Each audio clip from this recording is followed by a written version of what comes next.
Assalamualaikum warahmatullahi wabarakatuh.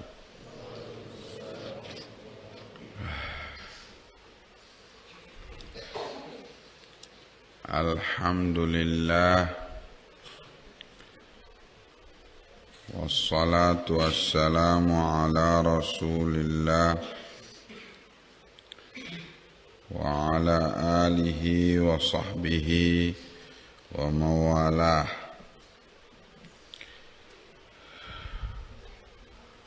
Qala Syekhul Islam Ahmad bin Abdul Halim bin Taimiyah rahimahullah wa qad ruwiya, dan sungguh telah diriwayatkan, anna hadhil mar'ata allati quti'at yadaha tabat, bahwa wanita yang dipotong tangannya ini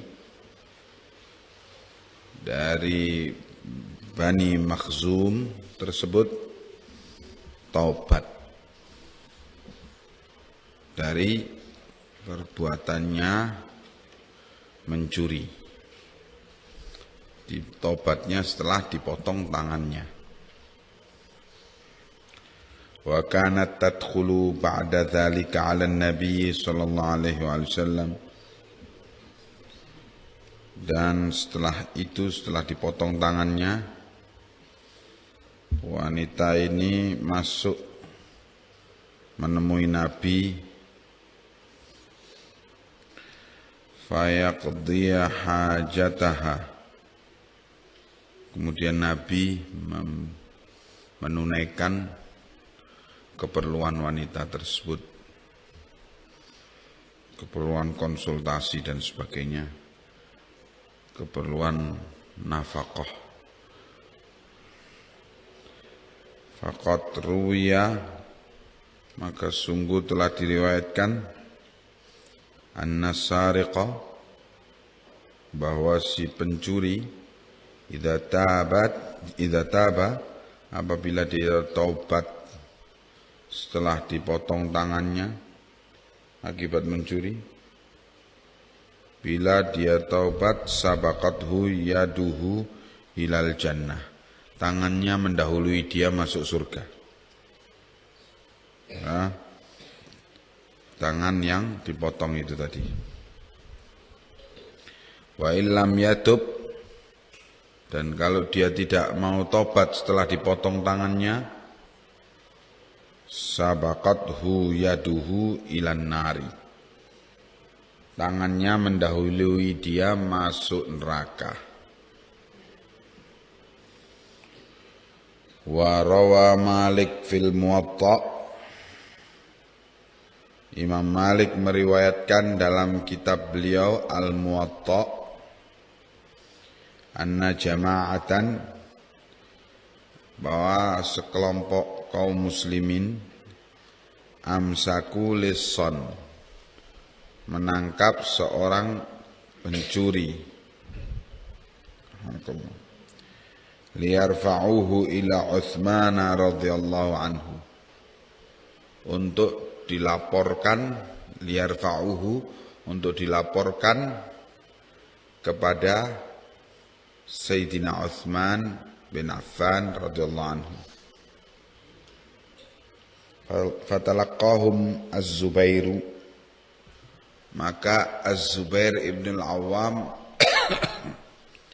menemui mereka yang menangkap pencuri tersebut. Fasyafa'a fihi, Zubair sempat memberikan pembelaan bagi pencuri tersebut. Faqalu idza rufi'a ila Utsmana, maka mereka, orang-orang yang kaum muslimin yang menangkap pencuri itu, menyatakan, nanti aja kalau sudah dilaporkan kepada Utsman, fashfa' fihi indah, silakan kamu melakukan pembelaan di hadapan Utsman. Utsman waktu itu sebagai kepala negara, Amirul Mukminin. Faqala, maka Az-Zubair ibn al-Awwam menyatakan, idza balagatil hududu as-sultana, apabila perkara hukum had telah balagha, telah sampai laporannya kepada penguasa, fala'anallahu syafi' wal musyaffa, maka Allah akan mengutuk, melaknat yang membela maupun yang dibela, sama-sama dikutuk. Al-musyaffa' kok dikutuk, yang dibela kok juga dikutuk. Ya'ni alladhi yaqbalu syafa'ata, yaitu al-musyaffa' yang dibela itu bila dia menerima, yaqbalu, menerima asy-syafa'ata, pembelaan. Itu yang dikutuk. Jadi dari riwayat ini Az-Zubair bin Al-Awwam berpendapat kalau memang perkaranya itu bisa didudukkan sebelum dilaporkan kepada penguasa, maka masih memungkinkan untuk adanya syafa'ah, pembelaan, menyelamatkan orang itu dari hukuman potong tangan. Tapi kalau sudah diadukan, pengaduannya sudah sampai kepada penguasa, dalam hal ini kepanjangan tangan penguasa ialah polisi, maka tidak ada lagi syafa'ah, pembelaan. Wa kana Safwan bin Umayyah naiman, pernah Safwan bin Umayyah tidur ala rida'in lahu, di atas alas rida milik beliau. Rida ini kain, potongan kain kayak diselendangkan gitu ke pundak, yang lebar dan panjang, serbaguna untuk alas tidur, untuk suprah kalau makan, untuk membawa barang, taruh barang diikatkan punggung, serbaguna, rida, untuk selimut kalau kedinginan. Nah, bahwa Safwan bin Umayyah tidur di atas beralaskan rida milik beliau fi masjid Rasulullah sallallahu alaihi wasallam, di masjid Rasulullah sallallahu alaihi wasallam. Faja'alisun fasaraqahu, terus datang pencuri, dicuri ridanya ini tadi. Entah bagaimana alasnya ini dicuri. Fa'akhadahu, terus ditangkaplah oleh Safwan si pencuri ini. Fa'ata bihin Nabiya sallallahu alaihi wasallam, maka dibawalah pencuri ini oleh Safwan menghadap Nabi sallallahu alaihi wasallam. Fa'amara biqat'i yadihi, maka Nabi pun memerintahkan untuk dipotong tangannya si pencuri ini. Faqala ya Rasulullah, maka Safwan bilang, wahai Rasulullah, a'ala ridai tuqta'u yaduhu, apakah pantas hanya karena mencuri selendangku terus dipotong tangannya? Ana ahibuhu lahu, saya menghadiahkan rida ini untuknya karena kasihan supaya jangan dipotong tangannya. Faqala, maka Nabi menyatakan, fahalla qubila an ta'tini bihi, fahalla qabla an ta'tini bihi, kata Nabi, apakah kenapa kamu tidak menghadiahkan, menghibahkan rida ini kepadanya sebelum kamu melaporkan kepadaku? Sekarang sudah kamu melapor padaku, nggak bisa lagi. Meskipun kamu mencabut pengaduannya, ya sudah, nggak bisa dicabut. Mestinya diselesaikan sebelum kamu melapor pada saya. Selesaikan secara kekeluargaan. Nah itu nggak dipotong tangannya. Tapi kalau sudah dilaporkan, nggak bisa digugurkan hukuman itu. Tsumma qata'a yadahu. Kemudian Rasulullah memotong tangan si pencuri. Rawahu ahlus sunan. Hadits ini diriwayatkan oleh ahlus sunan, yaitu Sunan Tirmidzi, Sunan Abi Daud, Sunan Ibnu Majah, Sunan Nasa'i. Yani sallallahu alaihi wasallam,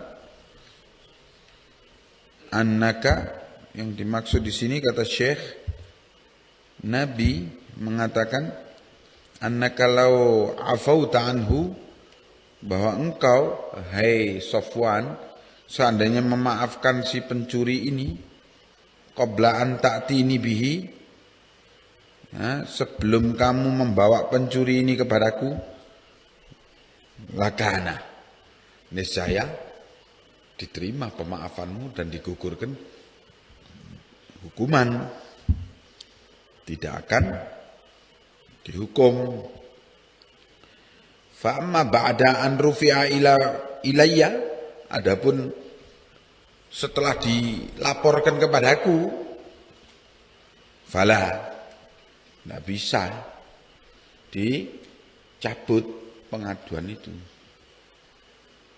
Karena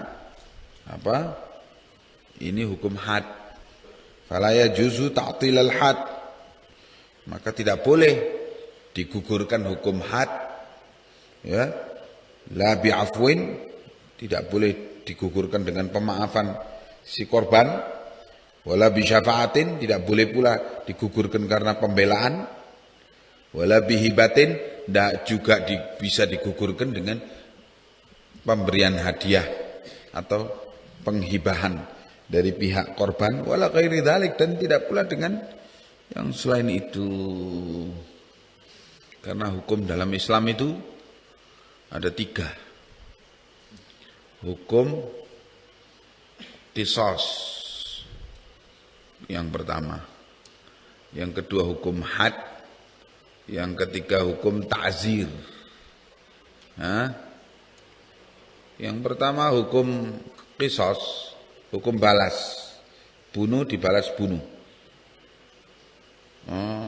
Melukai mata, kelopak mata dibalas dilukai kelopak mata. Dan begitu selanjutnya. Dalam perkara hukum qisas ini, hak penunaian hukum ini diberikan oleh syariah kepada pihak korban atau keluarga korban. Kalau keluarga korban menuntut harus dilaksanakan hukum itu, ya dilaksanakan. Kalau keluarga korban membatalkan atau memaafkan, jadi oleh hakim digugurkan hukum balas itu. Karena ini hukum diberikan oleh Allah, haknya kepada korban atau keluarga korban. Yang kedua hukum had. Ini haknya Allah. Tidak bisa hakim ataupun keluarga mencabut pengaduan hukum ini. Kalau sudah sampai kepada hakim, maka harus dilaksanakan. Ini haknya Allah. Baik yang korban ataupun siapa penguasa untuk melakukan pembelaan, tidak bisa. Karena ini haknya Allah, harus dilaksanakan. Ketiga, hukum ta'zir. Ini hak Allah berikan sebagai haknya hakim. Ya, hakim menentukan, ya, apakah hukum yang akan ditetapkan kepadanya, ya, hukuman pelajaran atau hukuman peringatan, ya, atau hukuman, bahkan bisa hukuman lebih berat daripada hukuman had dan qisas. Itu diserahkan oleh Allah kepada keputusan hakim.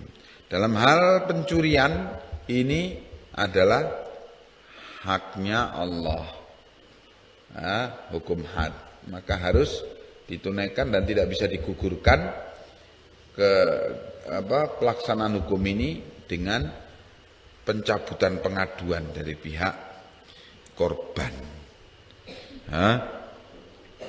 Nah, walihada ittafaqal ulama'u fima a'lamu.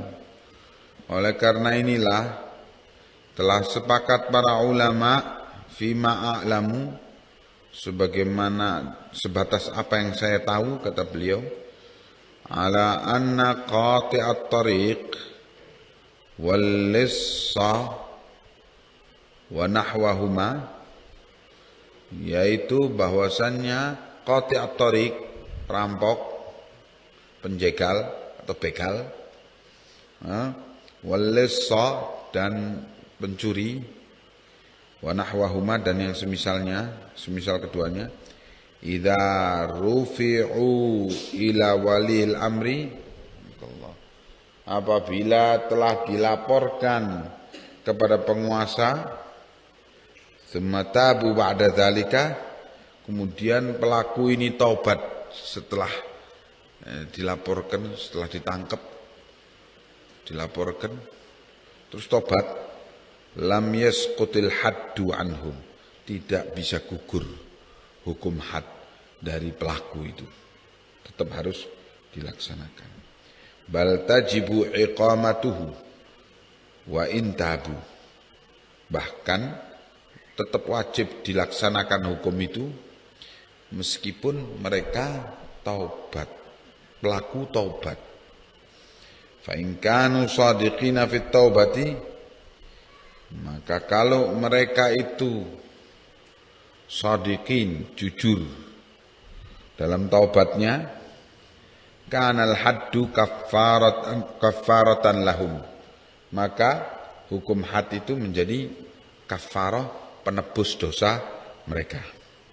Wa kana tamkinuhum min dzalika min tamamit taubah, dan adalah tamkinum akan lebih menguatkan dari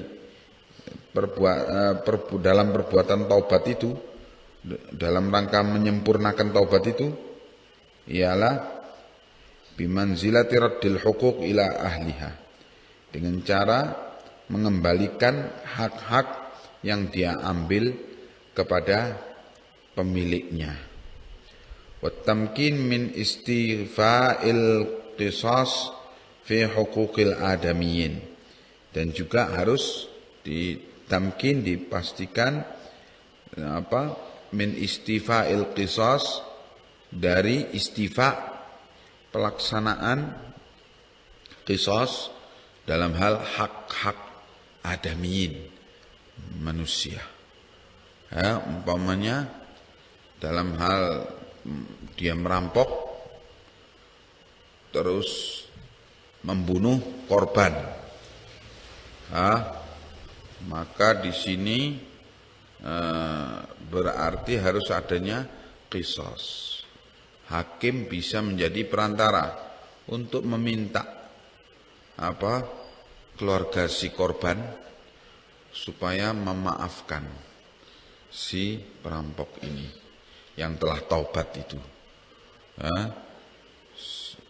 Sehingga kalau dimaafkan, ya tentunya diganti dengan diat, pelaksanaan pembayaran ganti rugi, kompensasi, ya, 100 ekor unta yang bunting, atau yang seharga dengan itu, ya. Nah, dalam pelaksanaan diat, sehingga termasuk taubat dia ya dengan cara demikian. Nah,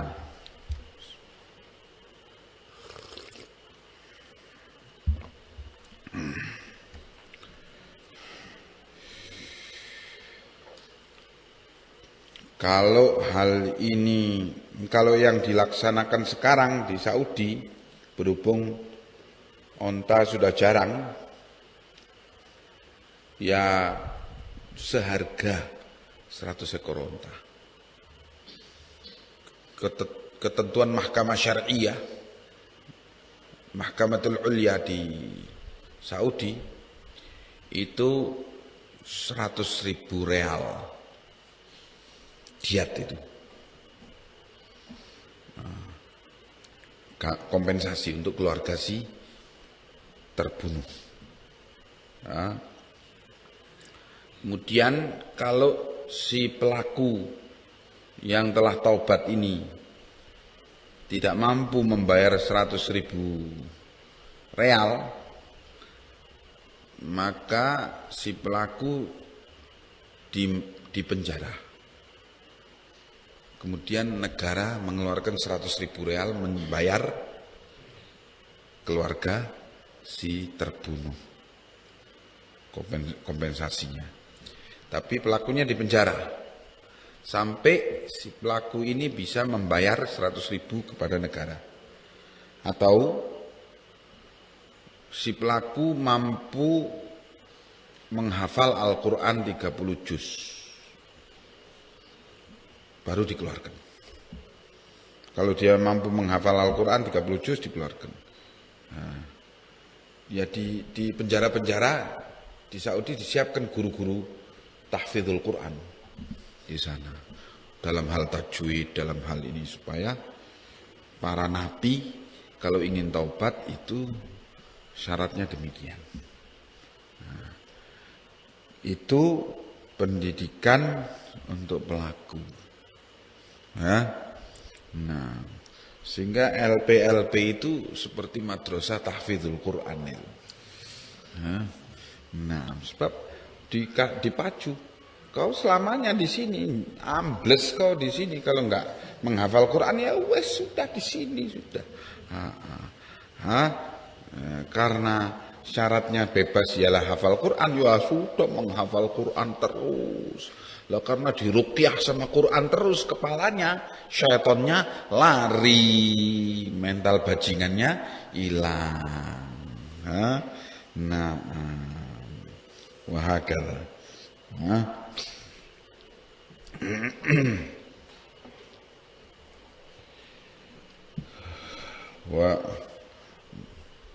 Maka dikatakan di sini, wa aslu hadza fi qoulihi ta'ala, dan asal daripada penetapan hukum demikian ini ialah firman Allah Ta'ala, a'udzu billahi minasyaitonir rajim min hamzihi wa nafthihi wa nafthihi, may yashfa' syafa'atan hasanatan yakun lahu nasibun minha wa may yashfa' syafa'atan sayyi'atan yakun lahu kiflun minha wa kana Allahu ala kulli syai'in muqita.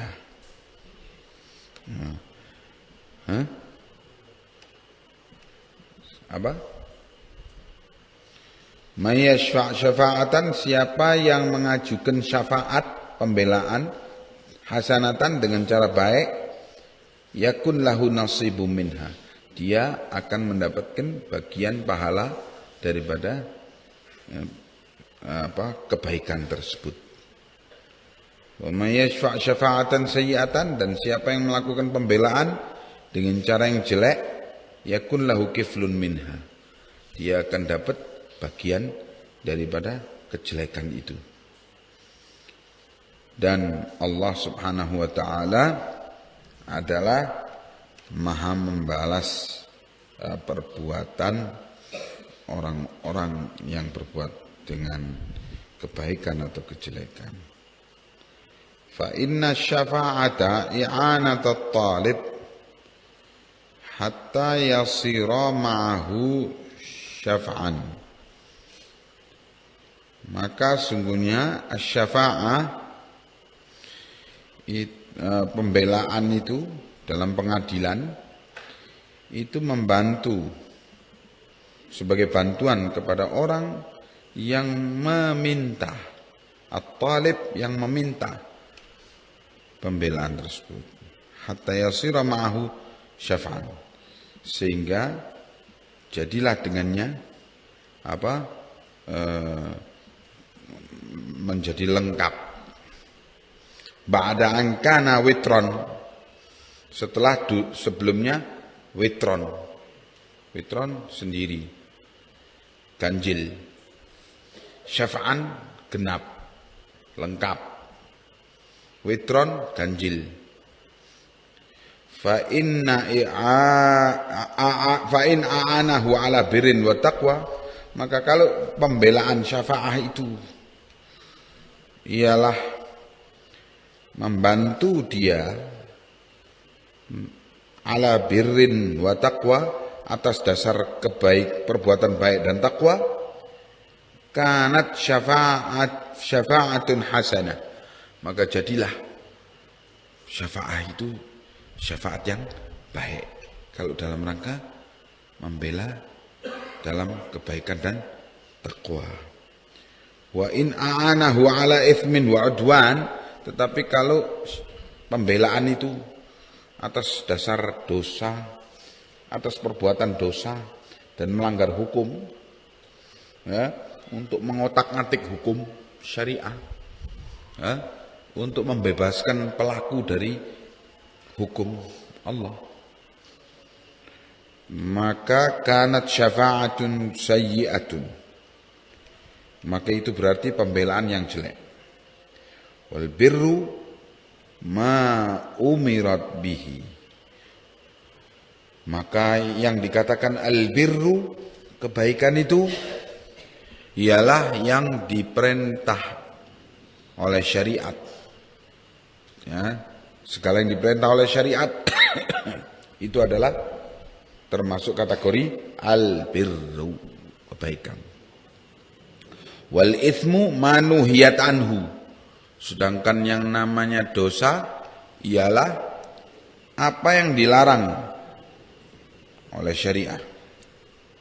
Wa in kanu kadzibina, kalau mereka dalam melakukan pembelaan itu, syafaat itu dusta, fa innallaha la yahdi kaidal khainin, maka sungguh Allah tidak akan memberi petunjuk kepada kaid, tipu daya al-khainin, para pengkhianat.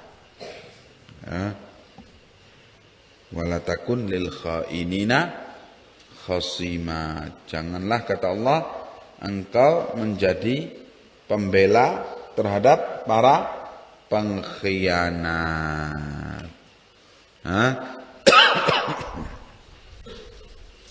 Waqad qala ta'ala, sungguh Allah telah berfirman,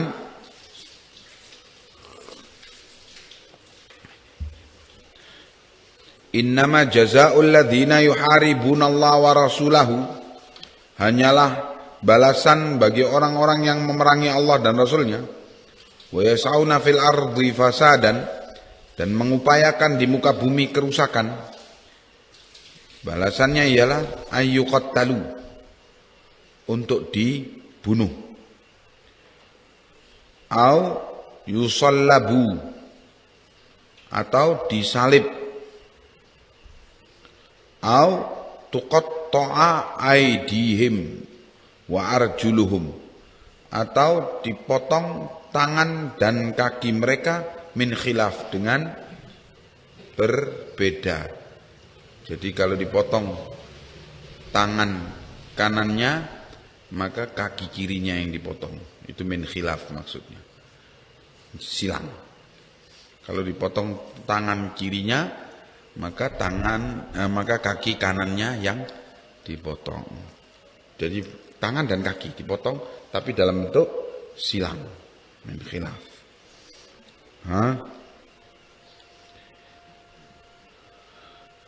Au yunfau minal ardi, atau diasingkan dari bumi, yaitu dipenjara.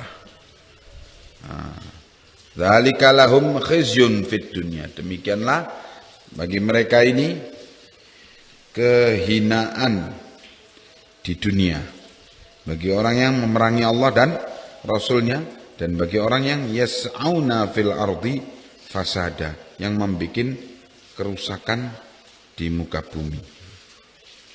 Ya. Nah, kemudian walahum fil akhirati adzabun azim, dan bagi mereka ini di akhirat azab yang pedih.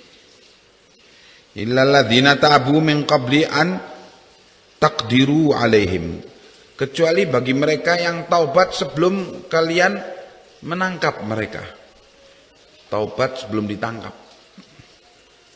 Fa'alamu annallaha ghafurur rahim. Maka kalau dia taubat sebelum ditangkap, ketahuilah bahwa Allah itu pengampun, penyayang. Nah, di dalam kategori yas'auna fil ardi ini, jadi di sini ada beberapa perbuatan. Perbuatan yang pertama, memerangi Allah dan Rasulnya.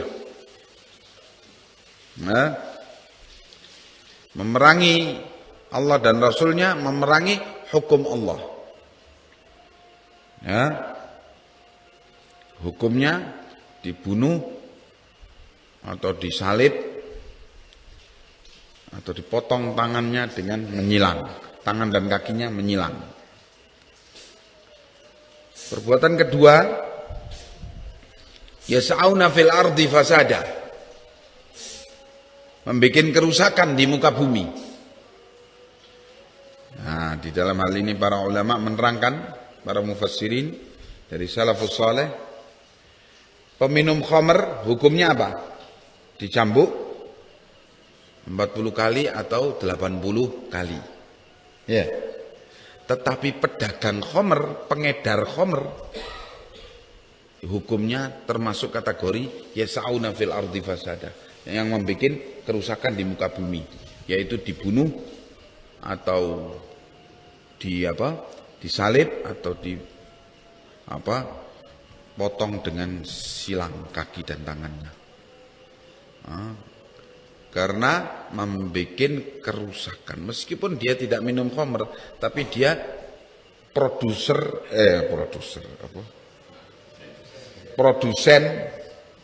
atau distributor ya khamr, atau pengedar khamr, pengedar pil, pengedar sabu-sabu atau apa, itu hukumannya lebih jahat daripada sekedar konsumen khamr. Kalau konsumennya dihukum cambuk 40 kali atau 80 kali. Tapi kalau sudah pengedar, meskipun nggak minum khamr, itu dibunuh hukumnya. Karena termasuk kategori wa yas'auna fil ardi fasada. Nah. Zina hukumnya apa? Ya kalau zina muhsan dirajam sampai mati. Kalau perawan atau statusnya belum pernah nikah, itu ya dicambuk 100 kali.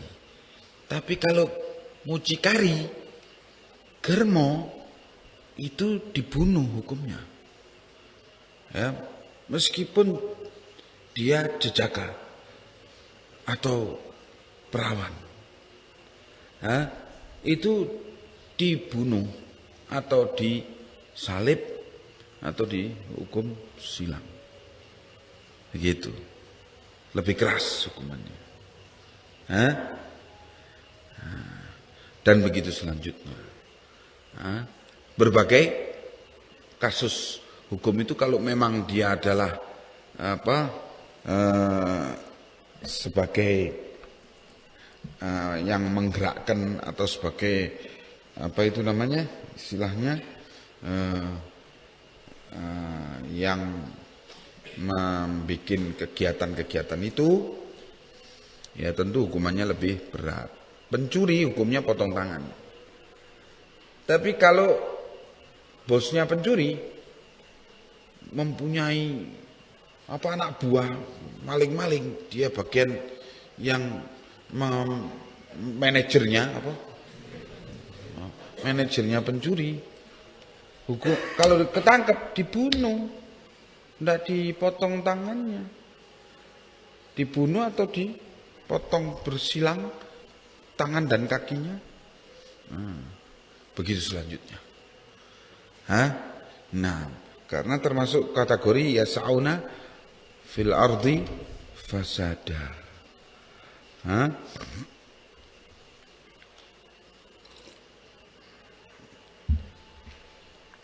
Nah, fastathna at-ta'ibina qabla al-qudrah alaihim faqat. Maka kata Syekh, di sini Allah mengecualikan at-ta'ibina, fastathna, maka Allah mengecualikan at-ta'ibin, orang-orang yang taubat, qabla al-qudrah alaihim, sebelum ditangkap. Hanya itu saja yang bakal bebas dari hukum. Fatta'ib ba'dal qudrah alaih. Oleh karena itu, yang taubat setelah ditangkap atas perbuatan tersebut,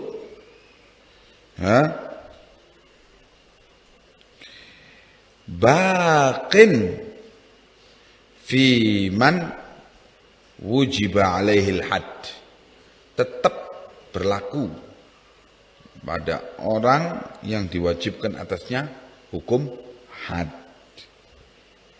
Lil umumi, karena keumuman hukum tersebut. Wal mafhum, dan karena apa yang difahami dari dalil tersebut. Wat ta'lil, dan juga karena Allah menyebutkan at-ta'lil, alasan, al-illah, alasan kenapa ditetapkan hukum ini. Ya. Maka kata para ulama, al-hukmu yaduru ma'a illatihi.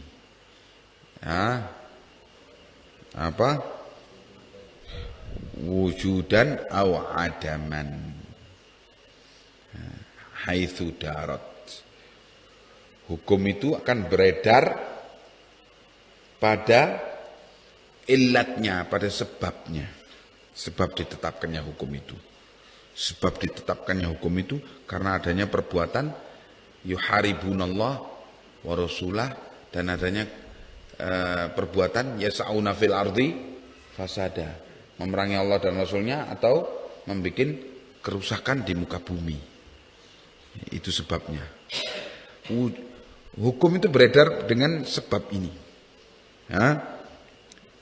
Wujudan wa adaman.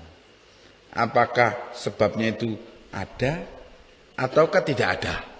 Kalau sebabnya ada, maka hukum itu ada.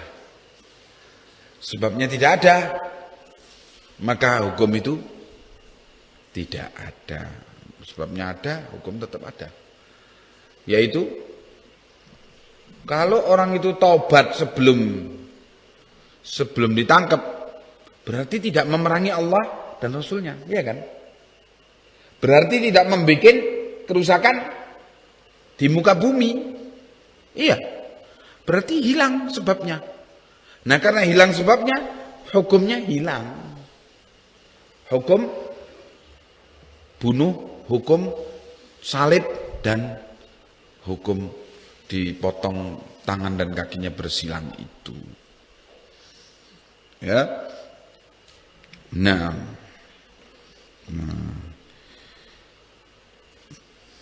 Itu namanya ta'lil. Hadza idza kana qad thabata bil bayyinah. Semua ketentuan ini kalau sudah thabata sudah pasti perbuatan itu bil bayyinah, dengan bukti dan saksi, bukan dengan tuduhan-tuduhan atau rumor atau gosip lah, tetapi dengan bayyinah, bukti. Nah, fa amma idza kana bi iqrar. Namun kalau hukum itu ditetapkan karena adanya si pelaku itu ikrar, mengaku, iya saya merampok, iya saya begini dan sebegitu, wa jaa muqirran bidzanbi ta'iban, dan datang sendiri muqirran, orang yang mengaku ini dalam posisi dia mengaku dalam rangka apa? Ta'iban, taubat, ngaku untuk taubat, bukan ngaku setelah ditangkap dia taubat. Fahadha fihi niza'. Dalam perkara ini ada pertentangan pendapat para ulama. Madhkurun fi ghairi hadzal mawdi'. Ini disebutkan dalam pembahasan di tempat lain, bukan di sini. Wa dhahiru madhab Ahmad, sedangkan yang paling jelas dari madhab Imam Ahmad bin Hanbal, karena beliau bermadhab Hambali, Ibnu Taimiyah, annahu la tajibu iqamatal haddi fi mithli hadhihi surah, bahwasanya tidak wajib untuk ditegakkan hukum had dalam kasus yang semisal ini. Bal in talaba iqamatal haddi alaihi uqimah. Bahkan kalau si pelaku ini minta didirikan hukum, dilaksanakan hukum atas dirinya, hukum had atas dirinya, maka dilaksanakan hukum itu. Wa in dhahaba lam yakum alaihi haddun. Dan kalau dia pergi tidak mengajukan permintaan pelaksanaan hukum had atas dirinya, tidak dilaksanakan hukum atasnya, karena illahnya tadi illah pengguguran hukum illal ladzina tabu min qabli an taqdiru alaihim, kecuali mereka yang taubat sebelum kamu menangkap mereka, maka gugur hukumnya gara-gara dia melakukan pengakuan atas perbuatannya, datang sendiri, bukan ditangkap, datang sendiri. Apa ya? Datang sendiri mengakui perbuatannya. Nah, wa ala hadza humila haditsu Ma'iz bin Malik. Atas dasar kesimpulan hukum inilah diartikan humila, diartikan atau difahami hadis peristiwa Ma'iz bin Malik.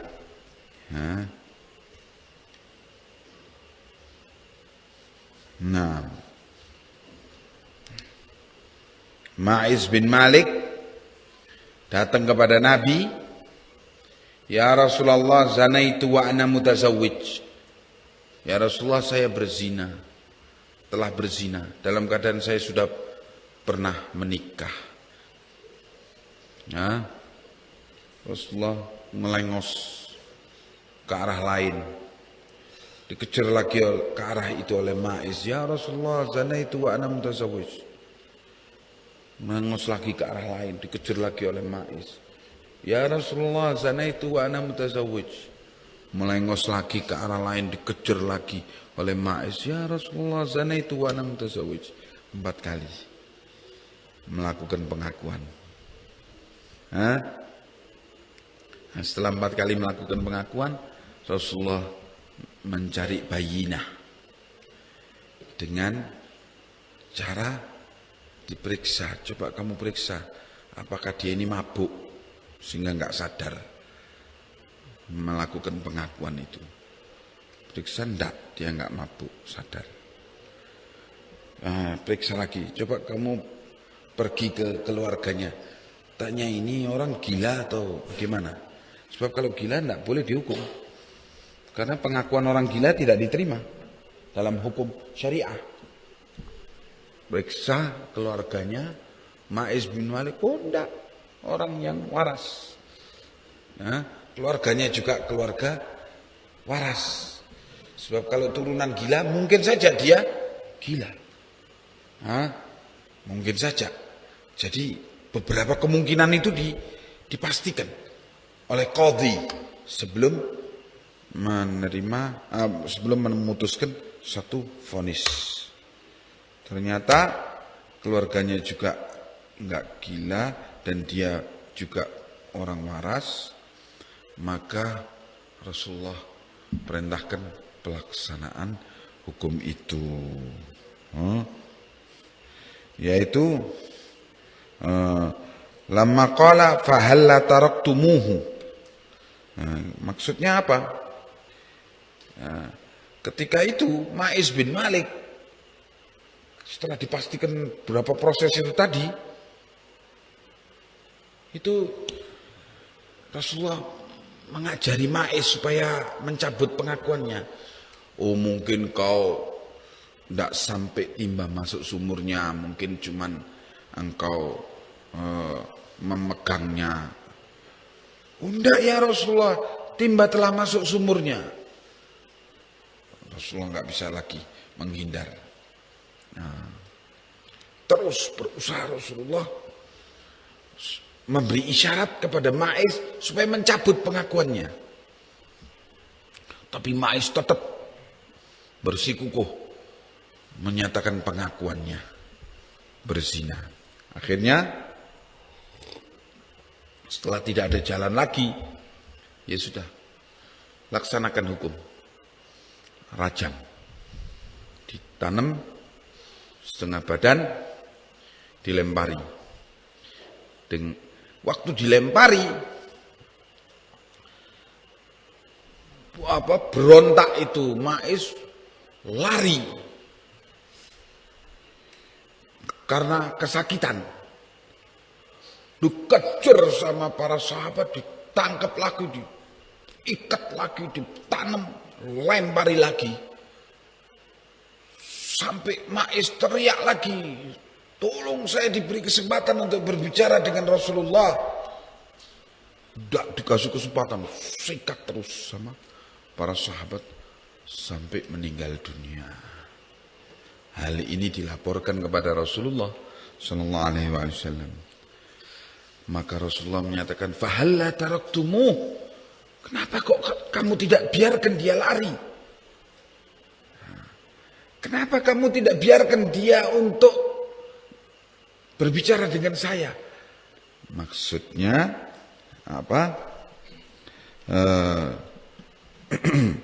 Bahwa Rasulullah mengharapkan kalau dia dilaksanakan hukum terus merasa kesakitan.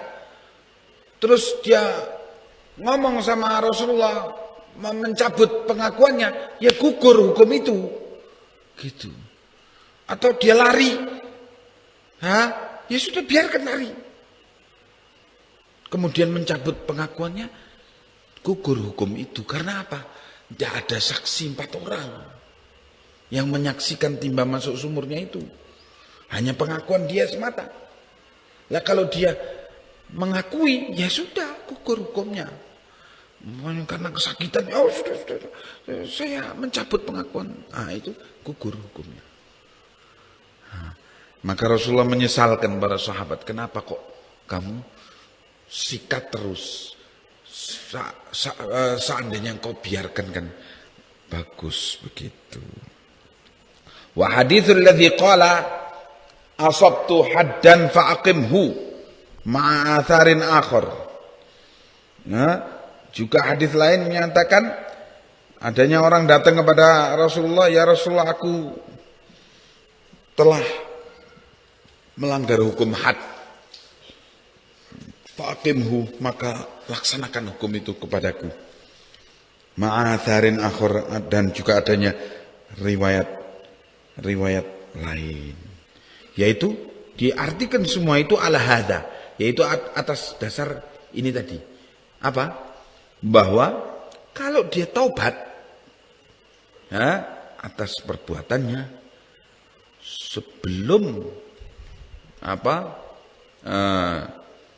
sebelum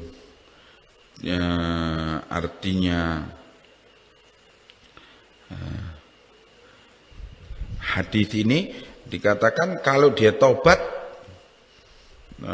sebelum tertangkap, maka dia itu digugurkan pelaksanaannya.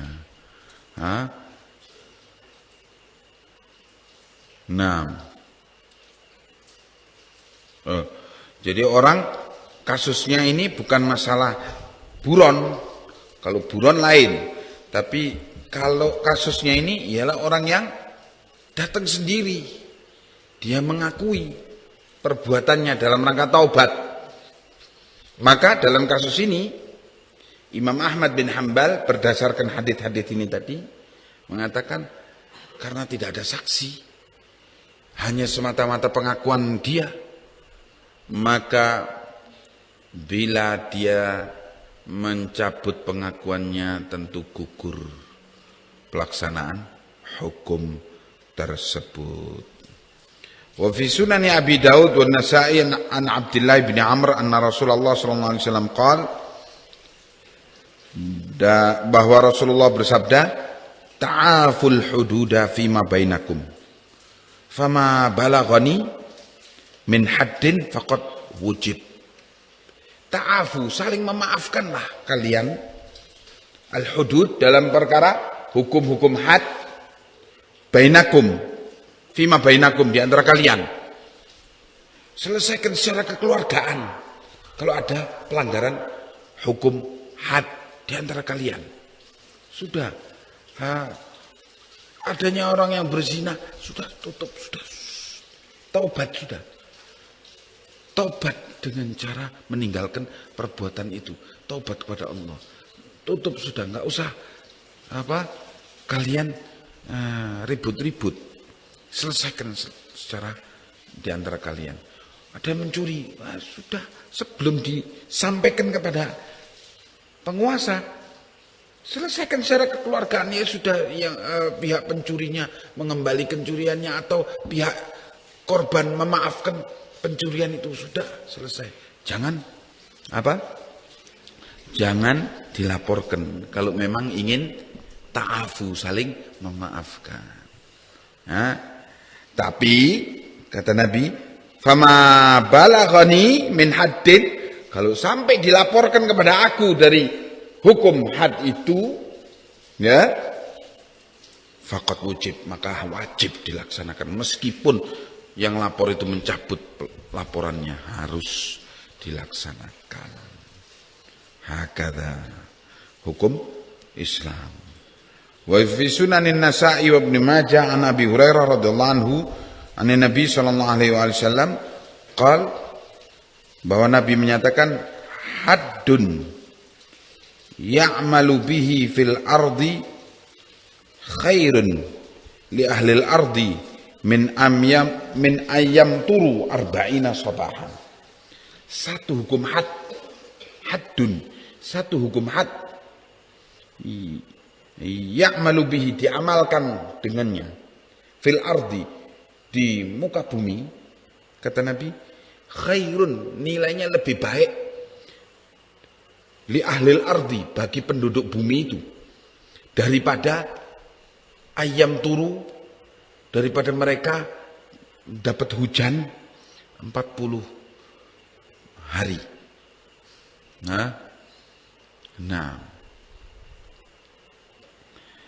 yakni begitu tinggi nilai barokahnya hukum had, ya, bagi sekitar penduduk itu. Ketika dilaksanakan hukum had tersebut. Nah, maka hukum had ini adalah dalam rangka mencegah dilaksanakannya perbuatan maksiat terang-terangan. Kalau perbuatan maksiat dilaksanakan terang-terangan itu namanya nantang.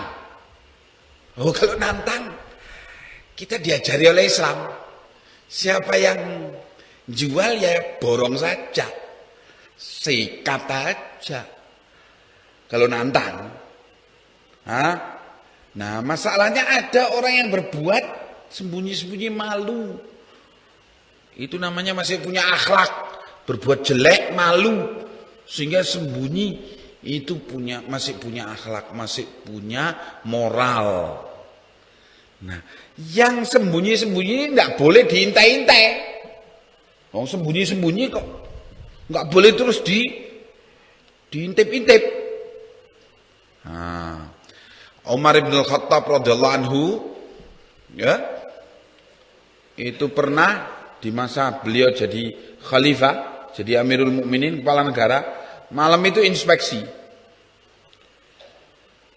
Ada laporan di satu rumah, di dalam rumah, ya, di dalam rumah, di tembok tinggi, di dalam gitu, ada pesta khomer.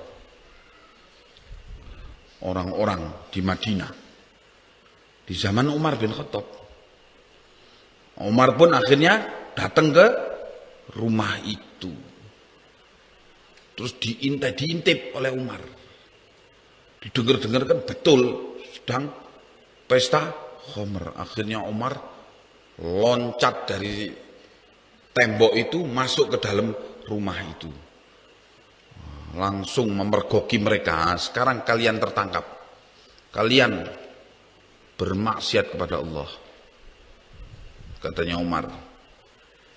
Para peminum khamr ini tadi, yang pesta khamr ini bilang, wahai Amirul Mukminin, kami bermaksiat kepada Allah satu maksiat, tapi engkau bermaksiat kepada Allah dua maksiat. Loh bagaimana, katanya Umar.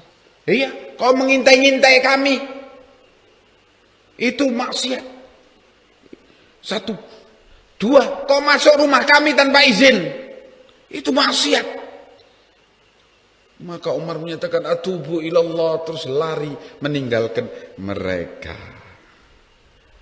Nah, dari riwayat ini menunjukkan bahwa kalau perbuatan maksiat itu sembunyi, tidak kelihatan orang, di balik tembok, itu urusan dia dengan Allah. Tidak ada hak sama sekali masyarakat atau pemerintah untuk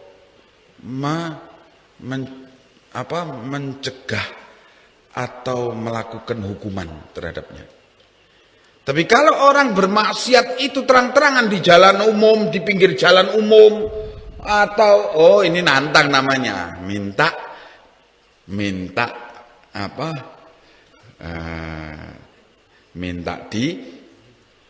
dihukum. Sebab kalau sudah nantang terang-terangan itu maksiat, Itu namanya ngajak-ngajak orang lain untuk ikut maksiat sama dia. Nah ini sudah ngerusak lingkungan namanya. Ya, beda sama orang yang sembunyi, di tempat tertutup tidak terlihat orang. Nah ini tidak ada hak untuk orang itu terus aparat hukum terus mengintai-ngintai dan sebagainya, tidak ada hak dalam pandangan syariah. Jadi memang hukum syariah itu mencegah adanya perbuatan maksiat yang terang-terangan. Jadi di dalam negara Islam itu ada orang berbuat maksiat. Di zaman Nabi, di zaman para khulafa Rasyidin, ada orang berbuat maksiat. Tapi yang terpenting apa? Tidak terang-terangan. Maka dalam hal ini Rasulullah menyatakan kullu ummati mu'afah illal mujahirun.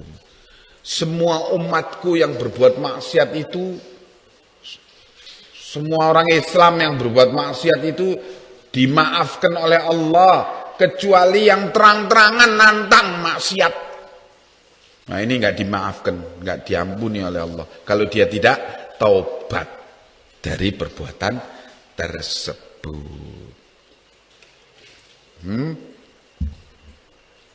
Naam, wa hakadha, ketentuan daripada hukum had ini.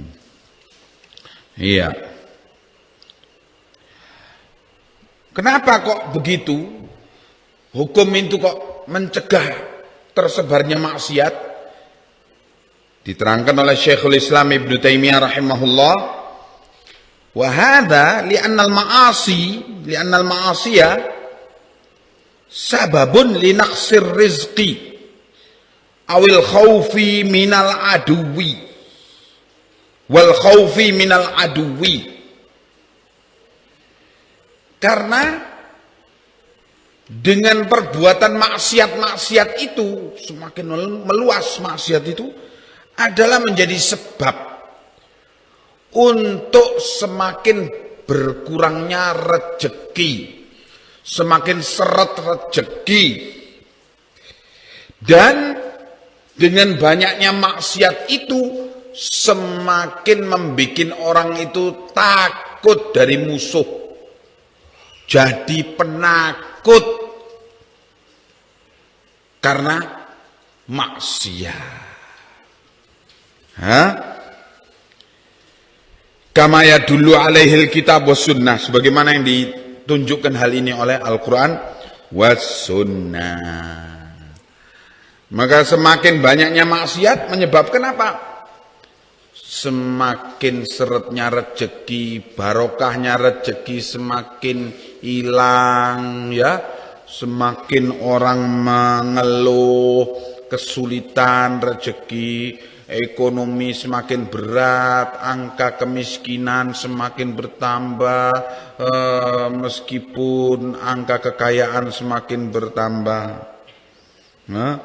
Fa idza uqimatil hudud, maka kalau sudah dilaksanakan hukum had tersebut, hukum syariah itu dhaharat ta'atullah, yang akan muncul dan tampak ialah perbuatan taat kepada Allah. Wa naqasat maksiatullah ta'ala, dan semakin berkurang kemaksiatan kepada Allah. Untuk memberantas sampai membasmi sampai habis maksiat pada Allah, ya tidak bisa. Hukum mana yang bisa kayak gitu itu? Terus menjadikan orang itu malaikat kabeh, nggak berdosa gitu, ya ndak ada hukumnya.